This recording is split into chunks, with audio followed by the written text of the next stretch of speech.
Hey, community. We are 1-2 Comic Talk, and it's great to be here on this fine Saturday morning. Yeah, it is Saturday, isn't it? And should we bring on? No. This is one of the things I want to talk about. Oh, you probably noticed that Kai hasn't been here in a while. Why? Well, he's been acclimating to school, new diet, workout plan, helping me out in the backyard a little bit. What else have you been doing? You've been throwing the dirt around a little bit. Really? Well, a couple times out there. Well, I've been just doing a lot of homework all the time. But now you got to wrangle. You got to feel on this, right? No. I think that's a perfect way to go ahead and ring in Christie Shinn. What do you say? Let's not bring on Christie Shinn right now. Hello, how's it going? How you doing, Christie? Doing good. I'm in the weird goth makeup Egyptian phase, so I think it's pretty good. Other than that, I've been just drawing, taking a break this weekend. Oh, there's my... I think you deserve it. I've been watching your show. I've seen a couple of characters that look funny as hell. Oh, God. You mean like the ones where, like, the last one I drew, it was like that thing, like the woke, like shaking the woke jar, and then all the dead people, like, out on the fucking table and shit? That one and the Mitch taking a bong hit, that was pretty cool. Oh, yeah, people, like, it slowly evolved. Like I said, okay, it's just basically, as I said, those things are always like, I just kind of think about them because they pop in my news feed, and my brain does weird fucking shit. And then there was art like Ruth Bader Ginsburg fighting Judge Judy in hell, because I heard Ruth Bader Ginsburg in hell. And again, this is not like saying she should go to hell or anything. So if anybody thinks that, they're a moron, because I don't do that. But you know, like, they just fight, and she's fighting Judge Judy. And one person said, why do you think why is she in hell? I said, why is she fighting Judge Judy? Right. I don't know, people. It's just like they get upset and they go. But like I said, I've been watching some of the stuff. I've been back to work. It's been nice to see that you've, again, are just exercising your I should say, spectrum of what you've been doing, because this is stuff I've never seen you do before. Yeah, it's amazing what isolation and being demented does to your body. And plus, like, dealing with a chronic condition, which I think I've actually, like, gotten a tap on. So that's good. And just kind of looking at the internet all day. It's kind of like when they took, I think, Mr. Bucket, this chatbot, and they put it into, like, 4chan to see how the AI would evolve. And that was a horrible experiment, because it was just all sorts of weird fucking garbage just spouted out from this mouth, like from like gay porn to whatever inappropriate things that he could come out with. And it was just the AI that developed as it was stuck in 4chan. So right, you'll use your imagination. So that's what my brain's been. So in order to be more productive, I just drew all these sorts of demented shit that just pop into my brain. Actually, speaking of imagination, we have a guest today that has not only a great imagination, but imagination that I think you can relate with, especially when we're talking cats, we're talking a little bit of goth. But I think this is a perfect transition, a perfect segue that we bring in our special guest, Emma Kubert. Hi. Hi, Emma. How are you? I'm doing good. How are you? I'm doing great, I think. You think? I don't know. Like, you know, I think Pink Floyd had the song, I think I'm going slightly mad, so. I think my favorite thing to say is, like, I think I am doing great, doing good, or maybe. You're like, I'm good, you know, and then I got think involved in a car crash that flung you out in the middle of a thorn bush. I'm fine. That's like the total artist vibe that we have here going on. We're doing okay. Well, I'm glad you're doing okay, and we appreciate you being here. We've been following some of your work that's led up to this, and definitely this is something that we both. Well, you can see behind us. There's 2 books. There's a reason for that. Yeah, I see it. I have mine.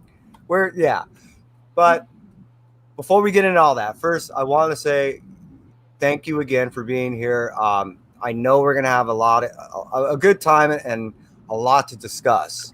Yeah. And before we get into a lot of this, I want to go ahead and first, if you would please, introduce yourself to the community and tell the community who Emma Kubert is. Oh, man. Oh, that's a loaded question. All right. I'm Sorry. Emma Kubert. I am the co-creator / penciler / colorist for the ongoing image comic series Inkblot. I graduated from the Kubert School in 2018. And I've loved drawing stories ever since I was younger. But, you know, I didn't grow up loving comics, which is a really weird kind of thing. But now I'm a part of it. Now I'm in it. Now I'm back to home, I guess. That's all. That's all I have to say about me, I guess, at this point. Well, you have like a semi-autobiographical take on this comic. I mean, it was based off your cat, and you were telling us about it. About her, I'm guessing. Was the cat a girl or a boy? I never quite caught that. In the comic, I don't specify, just because I think I like it a lot more mysterious that way. Cat doesn't have a name, doesn't have a gender. It's just a weird cat, magical cat, going through different universes. But this cat was based off of my childhood cat.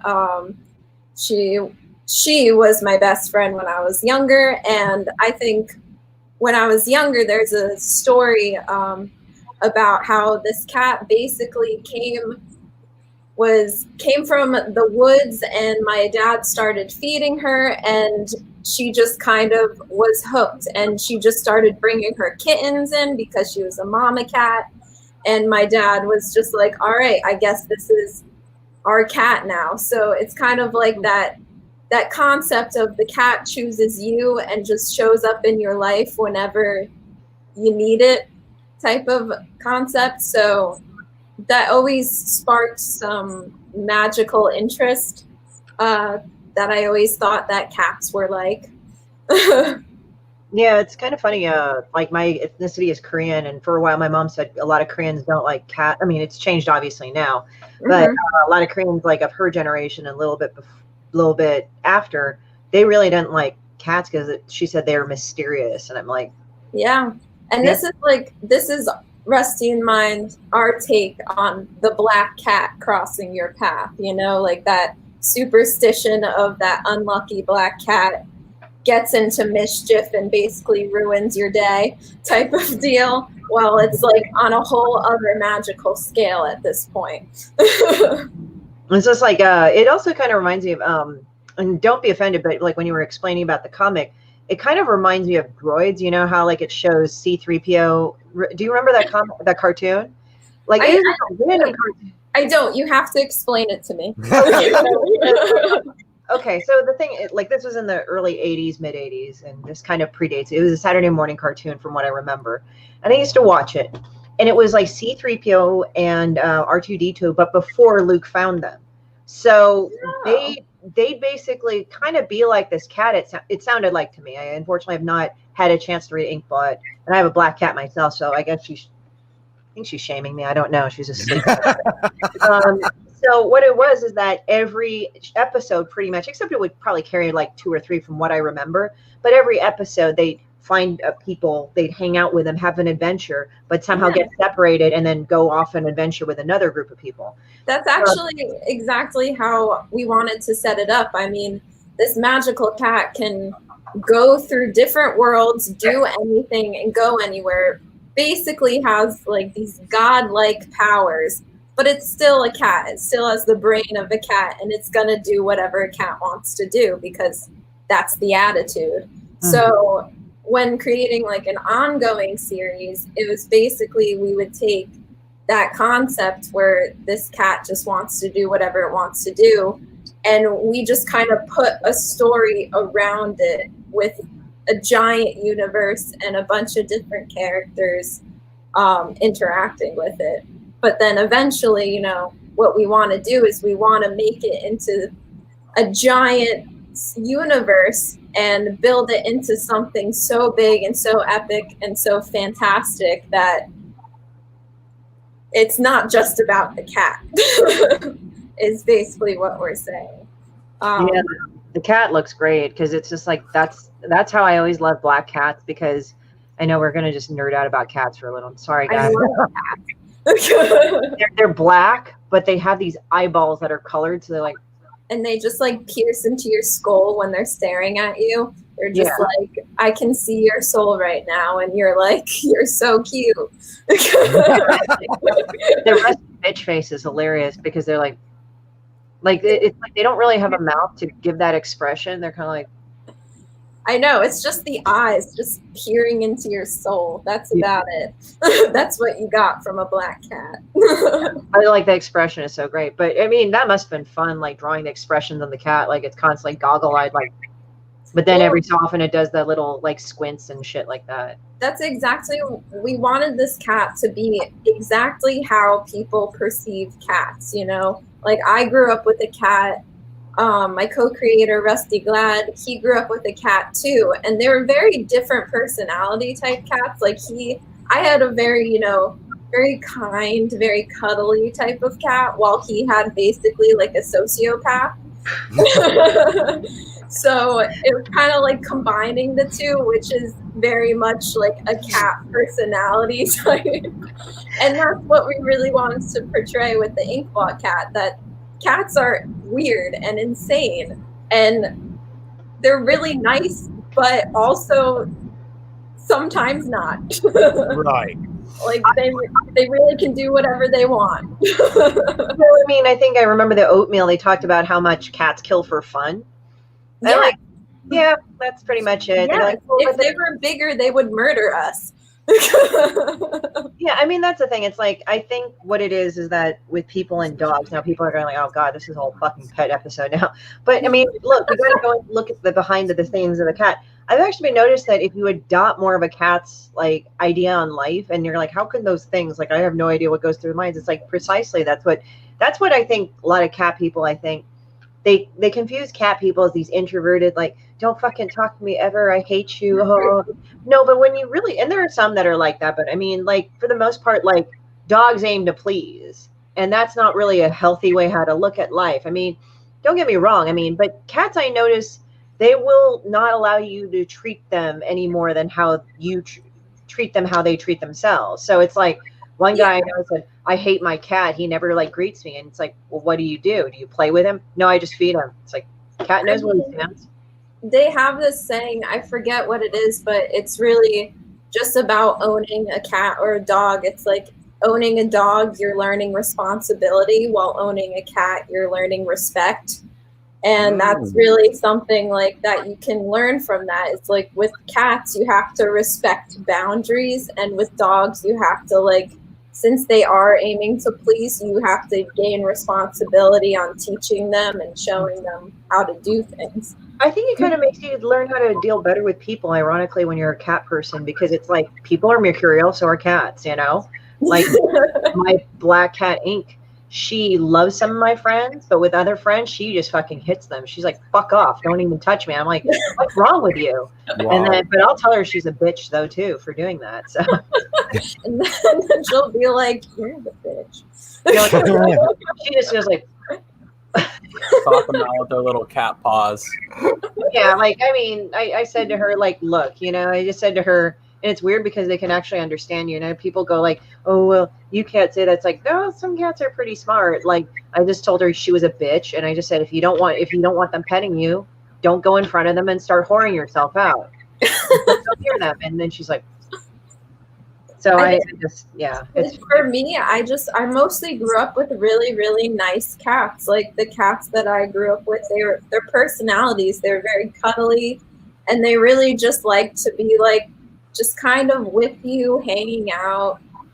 And then when I see like other cats that act basically like psychopaths and basically crazy, I'm just like, okay, I get it. Like, I get the whole personality going on here. But that's actually, like, it's kind of weird because it's not really what I grew up with, but it's what so many people are so familiar with. So that is the kind of vibe that I really wanted to add to this Inkblot cat, was that it's a psycho, but kind of nice. Based on their own terms. I mean, it's like when you think about it, some people are that way. I mean, some people go like, well, you know, cats are psycho. So, well, some people are psycho, but then Exactly. It's just kind of like some people are crazy, but it's all in how you view them, you know? Yeah. Yeah. I mean, You made mention that I'm sorry to interrupt. You made mention that you weren't always into fantasy earlier, right? I So wasn't always into comics, actually. Fantasy, I was always into. Yeah, you got into fantasy like separately from comics, you said, right? Yeah, actually. I So. got- oh. Oh. No, you go. I want to hear what you were gonna start with. All right, cool. Basically, what I'll say is that I grew up not really liking comics, and it was mostly because, you know, I have if you didn't know, to the viewers out there, I have a family that's pretty prominent in the comic industry. And I basically grew up around that because I grew up near the school. I grew up near the Kubert School, and my dad and my uncle were teaching there. My grandpa was there, of course. But the thing that I mostly saw when I was younger was I saw big muscled Supermen in like the boxes of comics that my dad would bring home from, you know, wherever he was. And as you know, an 8-year-old young female, I wasn't super into the big muscled Supermen fighting giant aliens. I was more into, you know, cuter stuff. I took more to the things that were more inclusive for a lot of different things. I mean, and that kind of went hand in hand with fantasy. At the same time, you know, Harry Potter was getting super popular at that time, and that's something that I really took to when I was younger.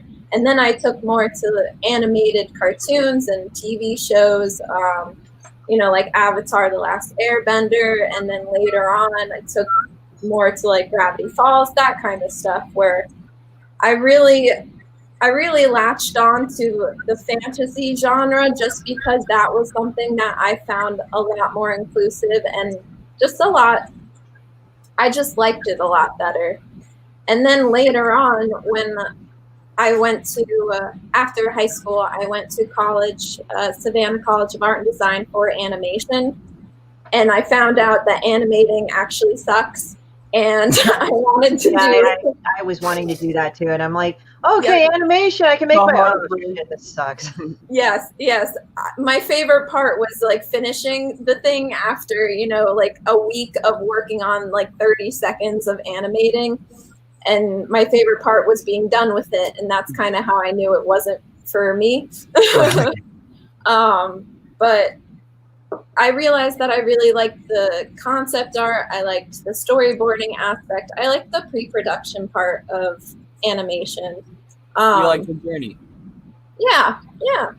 And so after that, that's kind of how I realized that I wanted to go back to the Kubert School to really study, because that's very much you're just drawing all day, every day. You're doing 10 assignments a week. You have 10 classes a week for 3 years straight, and you're just constantly drawing. And that's really what I needed personally. So I went back, and even at that point, I didn't think I was going to draw comics. I wanted to do more storyboarding. But as I was going through the school, they really encouraged, you know, to create your own ideas, not just, you know, go for Marvel or DC, not just go for superheroes, to really go for your own ideas. And at that time as well, the whole industry was changing. I mean, we're trying to be a lot more inclusive in comics. We're trying to bump up more indie stories and really just be a bigger industry in that fact. And that's kind of the wave that I'm riding on, is that I love the inclusivity. I love including everyone in a story, and I love being inspired by stories that other people love. Like Inkblot came from Buffy the Vampire Slayer, Harry Potter, Lord of the Rings, Wheel of Time, so many different fantasy things that aren't comics that I know people like and I know people will love. Nice. We also have a couple of questions that says, what is your most important art tool? And do you use a particular element or principle of art as your focus? That's two boys and their pops. 2 questions from that guy. Oh man, do you use a particular element or principle of art as your focus? And then what's your most important art tool? I think those can be used like in one answer, I'm guessing. Yeah. Okay. I'll say my most important art tool is probably my iPad right now, just because that's what I use for drawing, especially layouts, because layouts are my favorite part, is coming up with the storytelling. And I do my layouts digitally, and it's a lot easier to just carry around an iPad and do them wherever. A particular element or principle of art as my focus? I don't know. To be quite honest. I don't know what it means, particular element. What's yours? What's anyone's? I mean, yeah. I guess for me to answer that question, if I read it at face value, would be just like, if it doesn't make me laugh like an asshole, then I don't like it. If it doesn't like pop in my head like bam, like this, and I go like, oh, okay, I got to draw that, then I don't do that. But I don't know if that's something how you work. I've noticed with artists, it's like, I think we kind of screw ourselves in a way. Like, it's good to like look at other artists and what they do and practice them to see if it's for us. But they go like, if I don't practice stuff like Salvador Dali or Emma Kubert or something, I'm a failure. And I'm just like, right. You got to just take out what work for you. It I mean, boxes you in, though. You know what I mean? It limits you.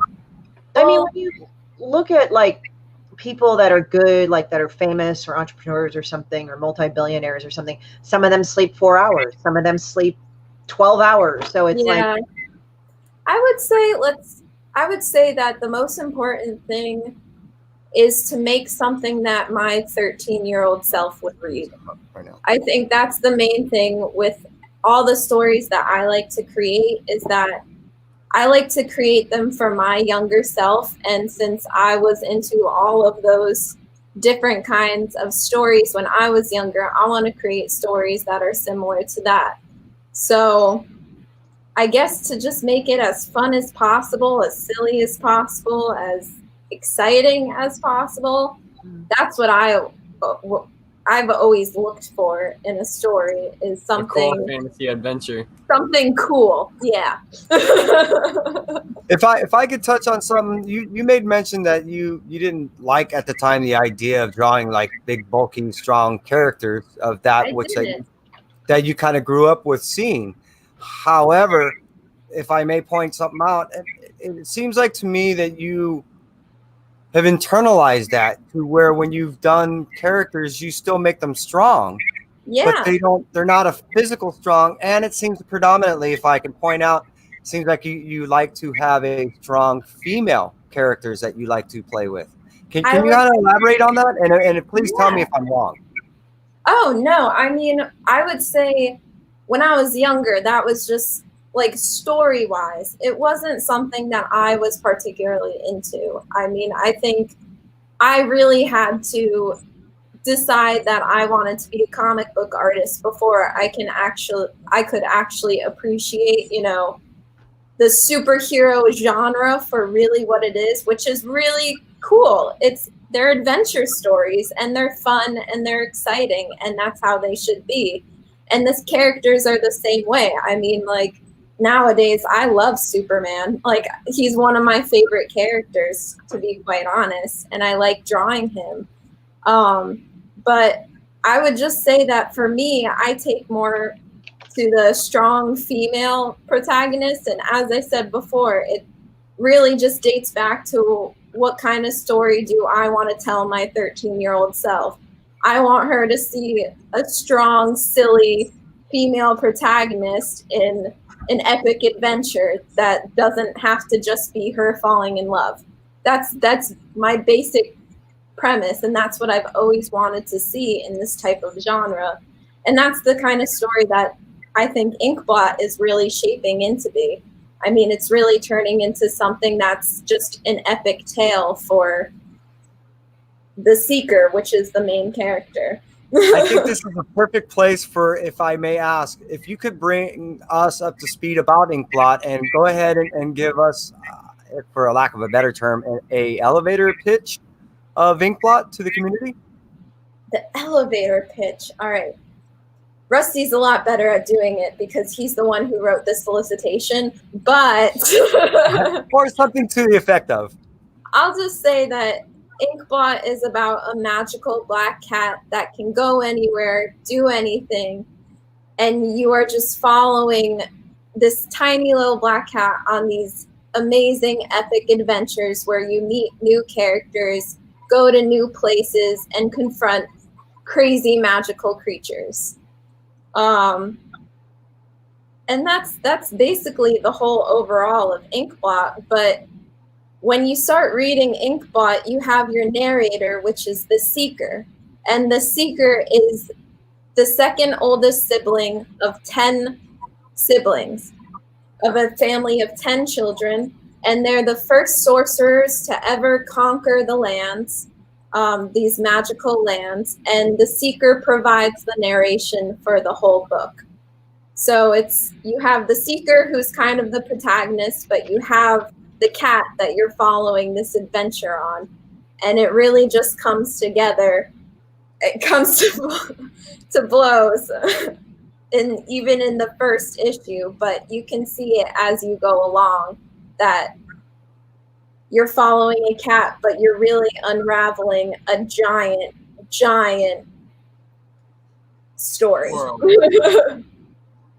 Yeah, with the introduction of the first few pages, you give us, like you said, a whole family of 10, which you're really only touching and barely touching on the main protagonist outside of the cat, but you know, the individual that's writing down, the librarian, or Yes. What I'm getting at with all this is you're setting up such a massive world within the first few pages, and then you take us on this vast adventure after that. I was finding that I couldn't grasp in a way of any one story. It seemed like it was a culmination of stories. Well, it's basically what we're setting up in the first issue is just a massive world, and then we gave you a little example of how this Inkblot cat works. That's basically our first issue. And then when you go on to the other issues, you'll see that this cat can really go anywhere and do anything. And you'll meet so many other characters that aren't just the 10 sorcerers. You'll meet way more than that. And it's really just setting you up for an epic giant adventure, and you're getting a little taste of it in the beginning. And it's an ongoing series. Okay. It's like, is the artist who inspired you more than others? Is there an artist you're similar to? Let's see. Well, I get inspired, of course, by my family of artists, especially my grandpa and my dad. But I would say a lot of artists that I actually do get inspired by aren't just comic book artists. I get inspired by animators and a lot of illustrators just in general. I would say Glenn Keane and Claire Keane, who did a lot of the Disney movies, is a real big inspiration. And I also am inspired by, I would say, older comic artists more than current. Alex Toth, Alex Raymond. I know he's not an older artist, but Frank Miller is one of my favorites as well. I honestly can't pinpoint an artist that I'm similar to, except for the people that are already in my family.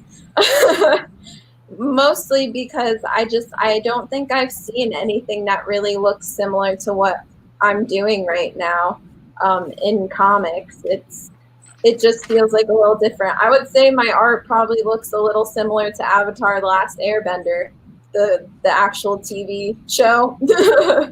You know, it's kind of funny too, because I was just thinking about it, because I've had my work Demon Bitch compared to that too.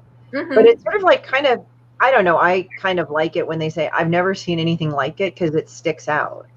That's the thing. And you kind of have to like that. Like, you're like because I remember my mom looking at me and saying, you're strange, or like you know, like people that just tell me that I'm weird, I'm like, okay. Like before, you know, as you're a kid or you're growing up, you want to be accepted. You want to kind of be the same so you're not singled out. But I will have to say that it is character building. So it's sort of like, oh, I'm weird. That's cool. At least you remember me, you know? I don't know. I like being different. I think that was my favorite thing growing up. I mean, even though I didn't really take to comics, I still like had so much pride in me that I had such a cool family growing up. And like most people don't grow up with artists as parents. I mean, even my mom is an amazing watercolor artist. So it was just it was just such a cool thing to grow up with, especially in a environment where, you know, like your friends their parents are doctors or lawyers or accountants or whatever, and then your parents are artists, and that's just so cool. Like how can that not be? No, I mean that's cool. Like it's like at least you're understood on that level. For me, it was like my parents were science and math geeks. So it's like, here I'm this artist, I'm not very good at math. Like it takes me an extra step to kind of comprehend. Like I can kind of get the idea of abstracts, but yeah, after a while, I found most people are actually. That's how Rusty Glad is. I mean, he grew up in an environment that really wasn't into art in any way, especially like this type of storytelling cinematic art. Not really. So it's like I find more people like that than my situation, really. Yeah. But you also have, you know, I have an older brother who doesn't do anything in art, you know, so it can go any way. It just all depends on like how you take it. Yeah. I mean, it's just like, as I said, I think it was character building for me in that regard. And I get, in any environment, it has to be character building on a certain level. I mean, I'm not saying there's advantages and pros, and like, I mean, for me now, it's like being raised in that environment. It's like if people come at me with, because unfortunately, in the age of the internet, you have to have a very thick skin and just know who you are. Yeah, it's because you just have assholes wanting to rip you down. You just have to say, yeah, that's nice, and you're just laughing. So at least that, I mean, I'm not saying that my parents were totally, you know. No, it's just like a different, you know, like you were they just different not get it. Yeah. They may not get it, you know, and so I get it. But in a way, it's giving me this advantage. Like people that aren't like me, I get what they're trying to come at me from or come to me. Exactly. I actually I also realized that I kind of grew up in a bubble because of this. And it's mostly like I have a family of artists, and all of our more closer family friends were more a part of the Kubert School, or they were involved in some sort of art. And then my friends growing up, I took more to the art friends. Then I went to art college. Then I went to another art college. And now I'm an artist. So it's kind of like for me to relate to people that do science and math, I'm like, how's the math going? It's completely disconnected from my mind space. And I realize that I can't even function in that kind of world. I mean, it's like it is what it is. Like for me, it's like I feel like I'm kind of like I have to do it because I just have this thing of I could do something else. Yes, that's right. I'm not saying that I can't do anything else. It's just that I just won't, because it's just my heart won't be in it and it won't be good. No, same here. Yeah. I think that's most artists. I mean, like you have to love it in order to do it. You can't sit for 10 hours a day drawing without loving it, you know? Yeah, and you have to kind of have staying power too, like in the sense that you can't have an attitude problem, or you can't, you know, overly like doormatty, because it's like, you know, there's being nice, there's being amenable, there's being diplomatic, but if somebody is trying to like steamroll over you, you can go tell them to go fuck themselves personally. Definitely. I think like what kind of sucks about art school sometimes is that they tell artists, well, you could always take criticism. It's like, yeah, but also I fell into the trap of being an artist where everybody criticized my work and I took everybody's advice, and it wasn't good. Most of the time, what I would do if I was looking for like critiques or advice, I'd always ask someone that I know is like farther along in their career. Like I would always take advice from my dad or from teachers at the Kubert School before I would take them from peers, you know? I think that that's really what, as an artist, you're striving to be better, so might as well ask the people that are better than you the advice. And that's really how I kind of like try to move forward in my own situation, is just, you know, don't listen to everyone, but listen to the people that really matter. Yeah. Right. Yeah. I mean, oh, and Two Boys in the Policy has another set of questions, which is, what's the best piece of advice you were given when starting in this industry? With the experience you have, what advice would you give someone starting out? That was it, literally it. I just said it. That's what I kind of thought. I just was like, I figured I needed to voice his question, but I think that's kind of I think we just answered it. right. Isn't that kind of funny? But yeah, I mean, I'm kind of at this moment, like, for me, I'm also of the thing, because like, as I said, I had support, but it wasn't like the hardcore emotional support sometimes on some level. Yeah. And I mean, that is what it is. I'm not faulting my parents. My parents are my parents. Yeah, of course. It is what it is. But I think what I learned was, and it's weird because in society it tells you, oh, you're being arrogant, but it's more of like, you just have to trust yourself. And it's weird because the people that really trust themselves, they're actually not arrogant at all, but they're just like, thank you. It's more like they're confident. It's a confidence. It's not arrogance. It's not, you know, thinking you know more. It's more just like being confident in yourself and knowing your strengths and weaknesses, and then going after what you want. Yeah. That's it.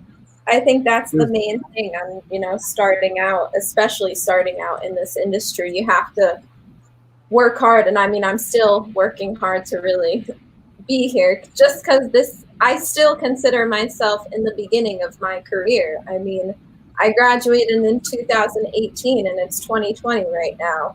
Mm-hmm. And I have a book coming out, which is crazy. It's like, I mean, you have no idea what takes you. Like the first couple of years, I won a Ringo Award in an anthology, and I'm like, what the fuck? Yeah, so exactly. Like, it's just like, how? You never know what's going to happen. I guess you just kind of have to follow what you need to follow. That's the thing.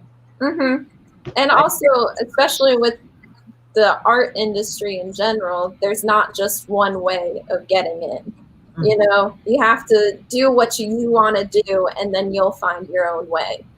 Yeah, that's a big thing as well. It's not like you're applying on LinkedIn for comic jobs. It's very much a freelance type of deal.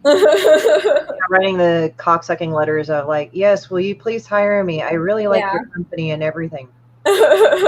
Exactly. It's like, give me this job, I need to eat. Of your family members, who would you say kind of influenced your writing? My writing?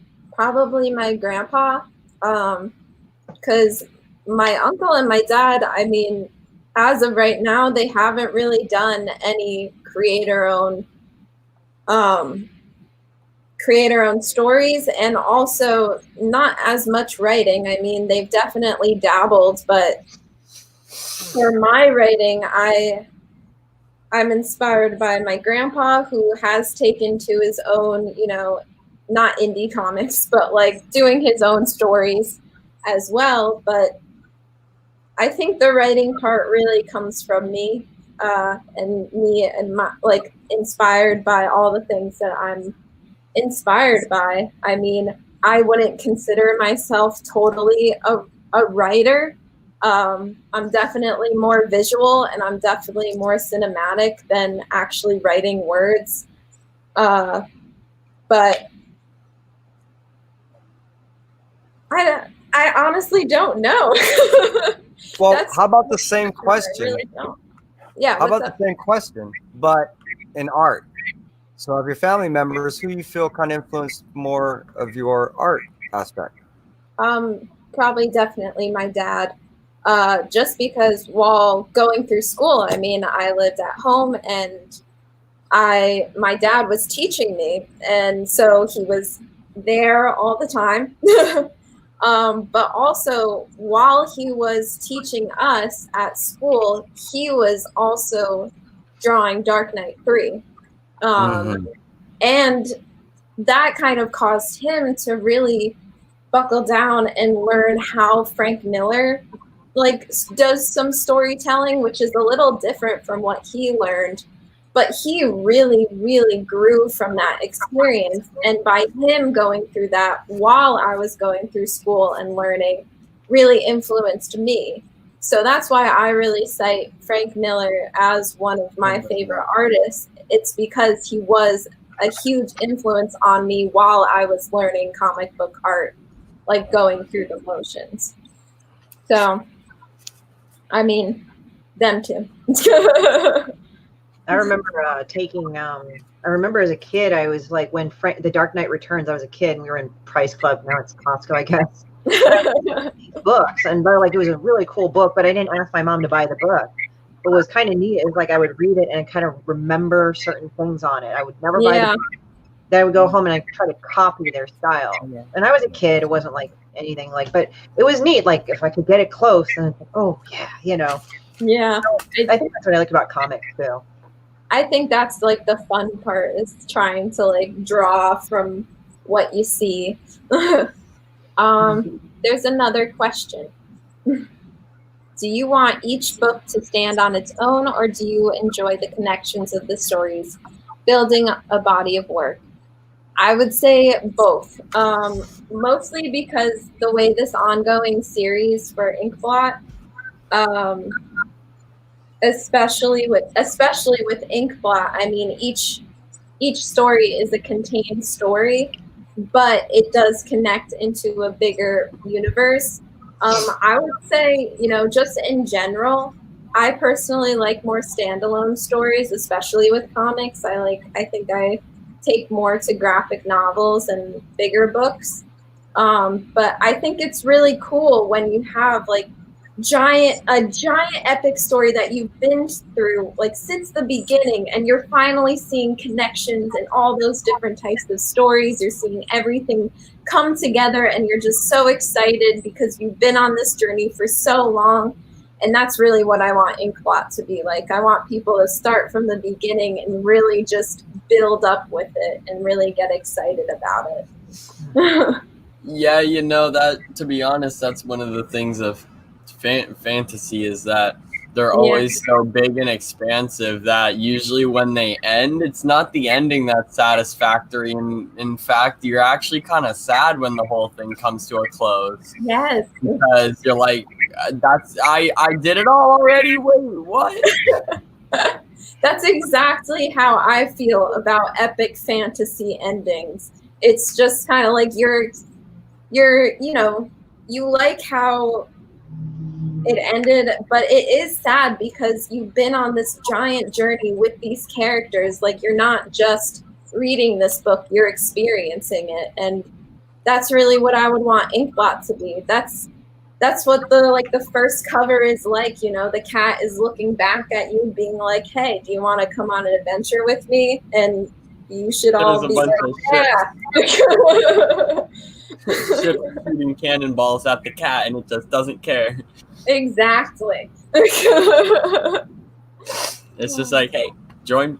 You know, that's interesting that you said that, because now that I think about it, I did find myself not just surfacely reading the book after a while, that I felt more involved by the time I got about halfway through it, that I was actually in the adventure. Especially, you know, like in the case of, you kept saying like following a cat. Well, anybody that kind of knows cats' personalities, more times than not, you're kind of chasing them. So I think that's kind of what you're doing in the book, is you're chasing an adventure the whole time. That's exactly what you're doing. You're going after this cat, you're going with it, and you're just following through this giant universe and just... The cat's the roller coaster. Exactly. It's the accelerator at knots. You just hop on and... If this ever becomes its own amusement park one day, like a giant Inkblot franchise, and then there's like an amusement park, that's the roller coaster. That's like the Inkblot cat just popping up every time you do a spin.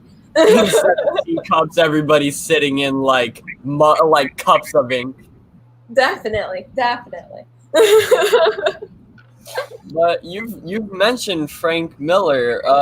Have you done anything with him? Oh no. I would say I'm a little too new in the industry for that. Frank Miller is like an epic creator. So it's like I strive to be like him and be like my dad and be like those top creators in the comic industry. I think that's the main goal. Maybe to surpass it, but really just to get my stories out there. And that's what they're doing, and that's all I want to do too. I was watching a clip that was put up on Instagram. I think it was about 4 days ago, and you may have seen it, where there was a little girl doing some inking on some eyelashes. Could you tell me now? Is this similar to how you grew up, where you were actually doing some professional work and not even realizing you were doing professional work as a child? Well, is this the drawing that you saw? I think it.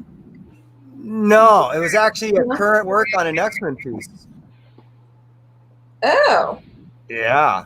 Well, I would say, well, growing up, I mean, I didn't really do much. I think maybe my dad would let me draw a line or something, you know. But my parents actually were really not very, I don't know what the word is, but they were very hands-off with me loving art. Oh. Like, I loved drawing my entire childhood growing up.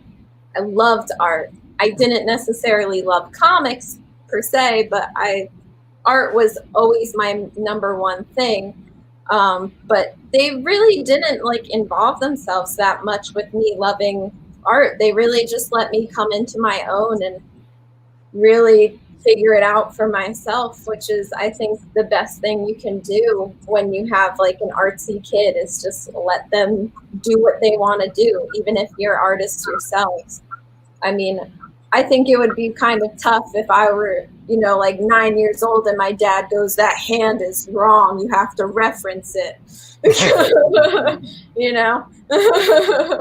I think one of my friends, I remember growing up with him as a kid, he would love playing with musical instruments. And he would tell me his piano teacher told his parents, like, because, you know, at the time it's like, oh, you got to have your kid really achieve a lot. But at the time, they told his parents, like, just let him play with it. Just let him have fun. And then, you know, they would just want to do it more and more and more. And yeah, I think my parents, like, what they really wanted was for me to really just try a lot of different things and see what I liked, you know? And I think that's really what, like, should happen for kids that are growing up, especially if they are creative and if they are, you know, excited about things. You want to make sure that they try everything before they decide what they like. And that's how I did it. I mean, I immediately took to art, but I didn't know what kind of art I wanted to do. I didn't know where I wanted to go. I didn't know I wanted to do comics, you know? So it was just kind of like, let them explore and let them do what they want to do, and then hone it when they get older. I'm just kind of laughing because my mom recently, it was she stopped saying this, but a few years ago, she was like, you know, Christie, if you come up with a character like Hello Kitty, you would make so much money. I'm like,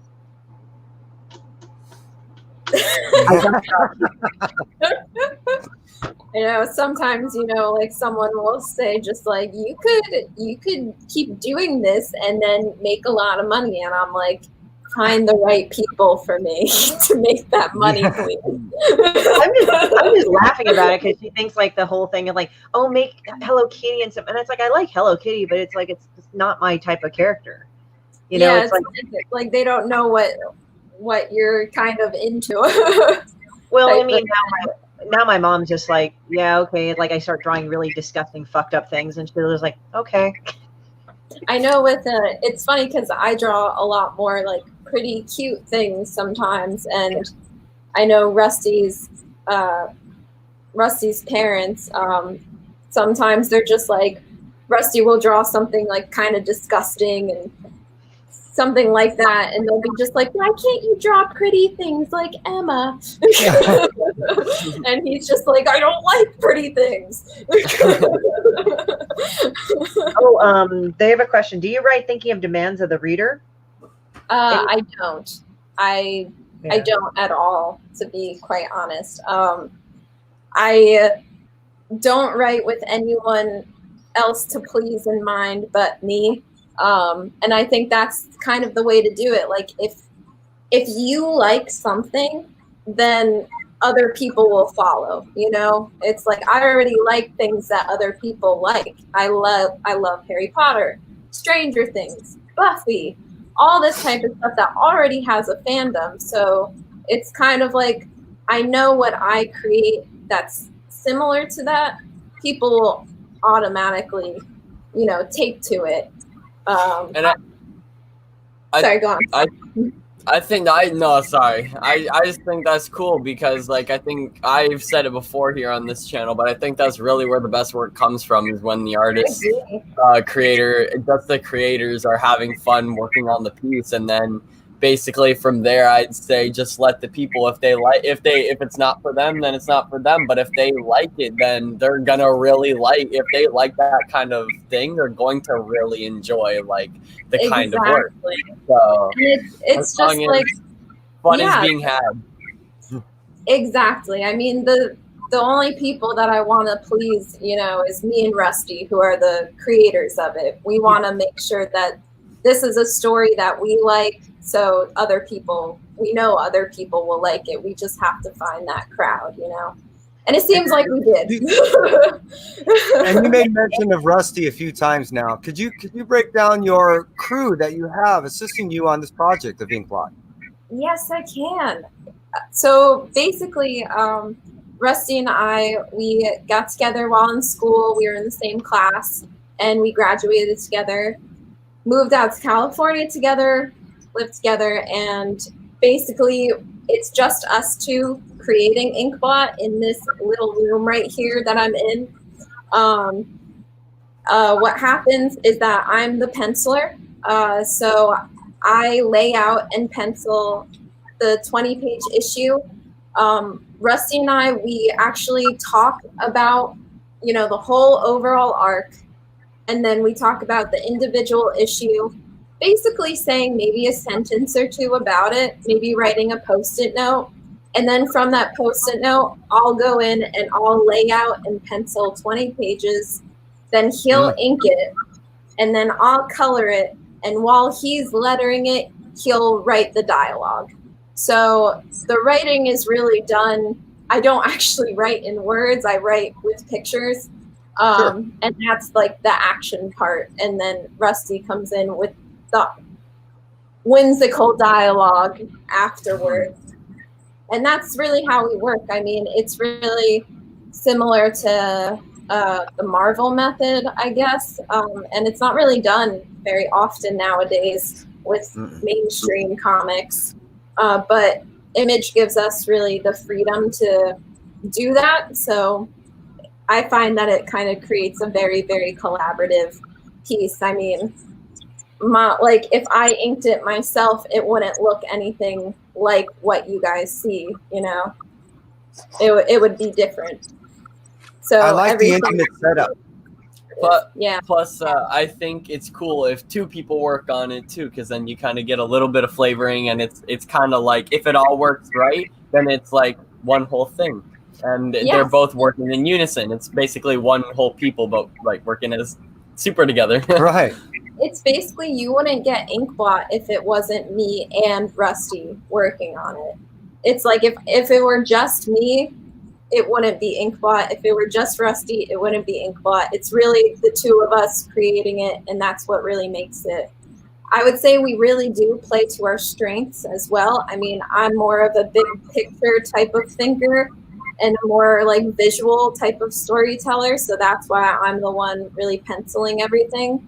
And he's the one inking, so it's like he's really about the detail and the nitty-gritty little things. So all the little details you see in the inking, that's all him, you know? So and then together, all of the specific words are him, and that's really the detail part, and that's what really pulls it all together from the general to the detailed.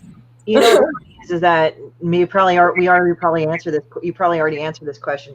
Any big future collaborations on the horizon? I'm like, well, that kind of answered it, you know. But who knows? I'm gonna. Yeah. Can I try and squeeze one more thing in there? Go for it. Yeah. Okay, so I hate to do this, but I'm going back to fantasy. I don't know if I've asked this question. I'm kind of like, I don't know, but how did you get into fantasy? Because personally, I'm just obvious. You can probably tell. Well, no, well, I got into fantasy through video games and playing like games like The Witcher and stuff, where it's just big open worlds where you can kind of just do what you want and look at the sceneries and stuff. That's really that's how Rusty got into fantasy stuff, is probably more through video games. For me, I'm not very much a video game, like avid video game player. I more got into it through animation, like more like Pixar, Disney type of stuff. But then I would go more into like Lord of the Rings and high fantasy stuff. And it was more, I would say, the books and TV and movies were more of like what I took to. But I think it really works that I was into that, because the storytelling with that kind of media is very similar to comics. I mean, comics is a cinematic storytelling story, I guess is the word. But I think it really translated really well for me, and at least. I'm sure as an artist too, it's easier to watch like a movie or read a book and get more out of that than playing a video game, because video games do have a lot, but they kind of tell a story sometimes linearly, whereas books and movies, you can kind of imagine some parts on your own. I would say, though, with video games, the part that really helps, and the fact that, you know, Rusty's really into video games, is the world building. Like, you can't just like world build in a movie. You know, like, you world build in a game that you can go anywhere and do anything in that game, you know? Like, you'll have objectives, but you can do whatever you want, really, if you're like that single player type deal.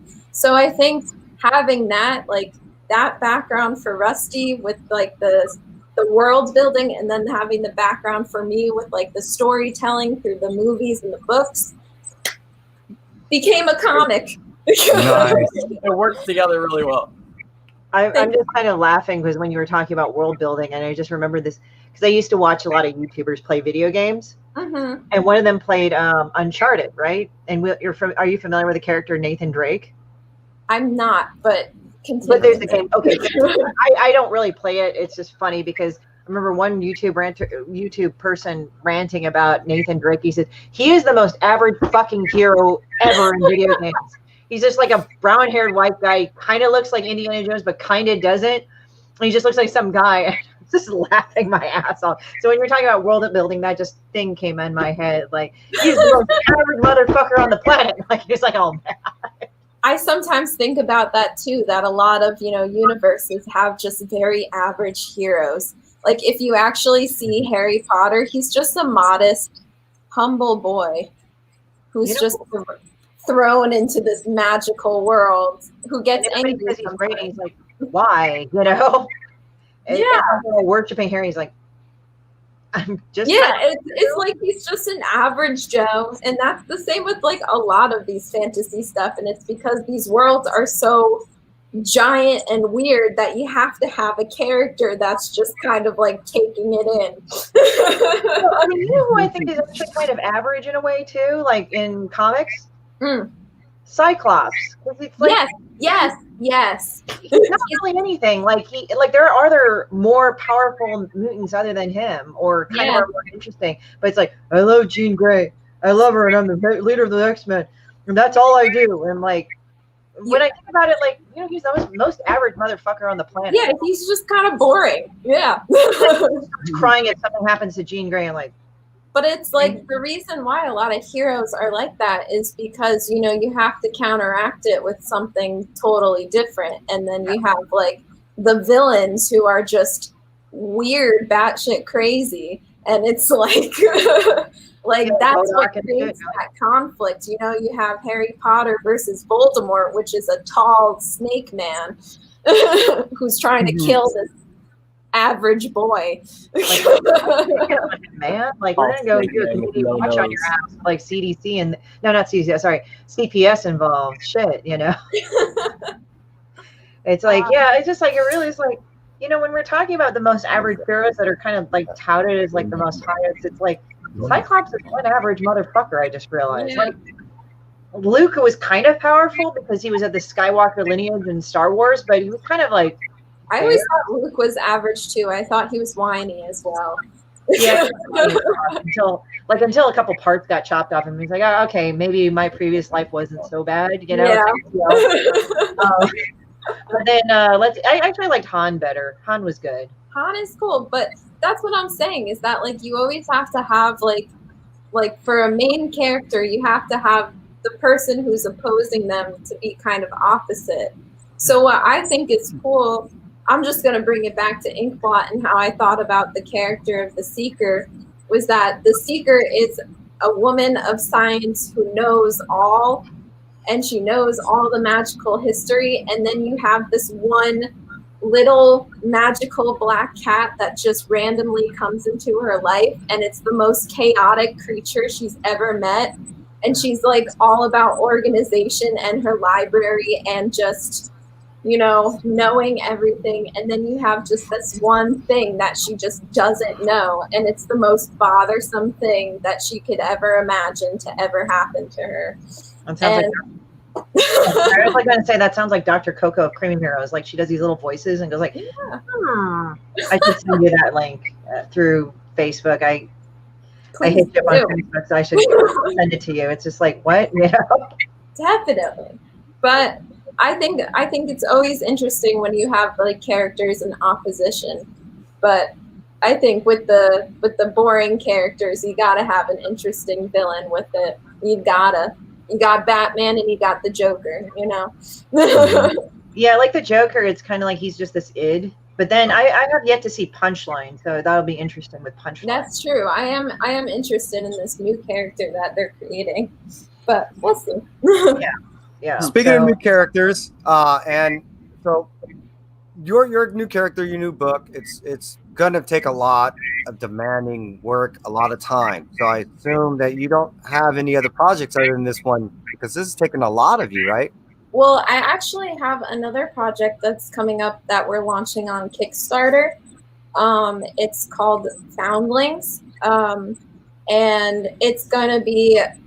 Hopefully it's a first issue, but it's going to be a graphic novel eventually that we're trying to get to other bigger companies. But I mean, I have Inkblot and I'm always working on a bunch of different story ideas because I can't stop.